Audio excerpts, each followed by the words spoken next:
Today we're going to talk about Fourier integrals. Uh, Considering a periodic function fl of x with a period of 2l, we know that we can represent this periodic function as a Fourier series, having um, this representation of it. So we will have as I was saying, a Fourier representation of the given periodic function. As such, cosine of, sorry, this is not cosine, this is sine of Wn(x), and considering that Wn is equal to n times pi over L. However, we want to consider what would happen if the given period or the given L value, including the period, tends to infinity. So now we will just substitute the coefficients of the Fourier series, and we'll have something as this: 1 over 2L of the integral from minus L to L of FL of B dV plus 1 over L of the summatory from n equals 1 to infinity of cosine of Wn(x) times the integral from minus L to L of FL V cosine of Wn V dV plus the sine of Wn(x) times the integral from minus L to L of FL V sine of Wn V dV. So there we have yet another representation of the Fourier series. However, now we want to consider a new parameter considering the delta value of W, which is equal to the evolution of Wn plus 1 minus Wn, which is equal to n plus 1 multiplied by P over L minus n times pi divided by L. This will be equal to pi over L, and we can then substitute this value in the previous representation of the Fourier series of the periodic function, and we'll get something like this: FL of x equals 1 over 2L minus L to L FLV dV plus, and here's where things change a little bit, 1 over pi of the symmetry from n equals 1 to infinity of cosine Wn(x) multiplied by delta W,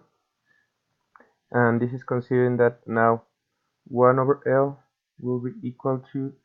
delta W over pi. So we are changing this L into pi and multiplying delta W inside of the summatory. So we will have this representation: cosine of Wn V dV plus sine of Wn(x) multiplied by delta W minus L to L FL V sine of Wn V dV. So there we have yet another representation of the Fourier series, but now considering the delta value, or sorry, the delta of the values of W. So now we can let L tend to infinity, and we have the consideration that f of x will be equal to the limit when L tends to infinity of FL of x, where FL of x is actually the Fourier representation of a given function f of x. So now it's easy to demonstrate that the value of the given function will be equal to 1 over pi, the integral from 0 to pi of cosine of wx,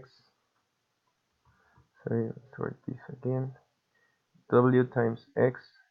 the integral from minus infinity to infinity of f of v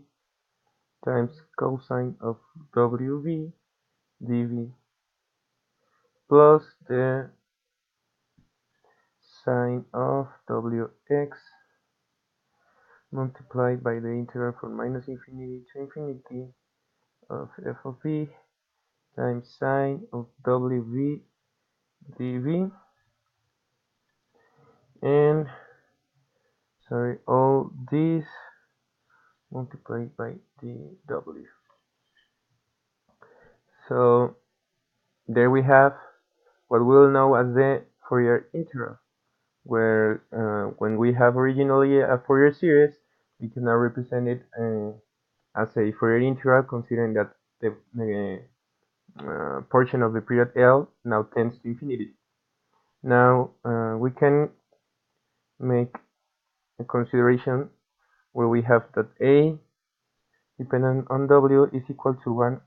over pi of the integral from minus infinity to infinity of fp times cosine of w dv, and that v of w is equals to 1 over pi of the integral from minus infinity to infinity of f of b sine of w dv. Hence, we have yet another representation of the Fourier integral that is equal to the integral from 0 to pi of a w times cosine of wx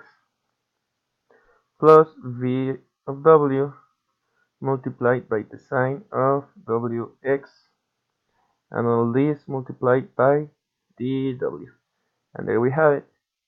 the Fourier integral of the given function f of x, where we just need to substitute this value of a and v.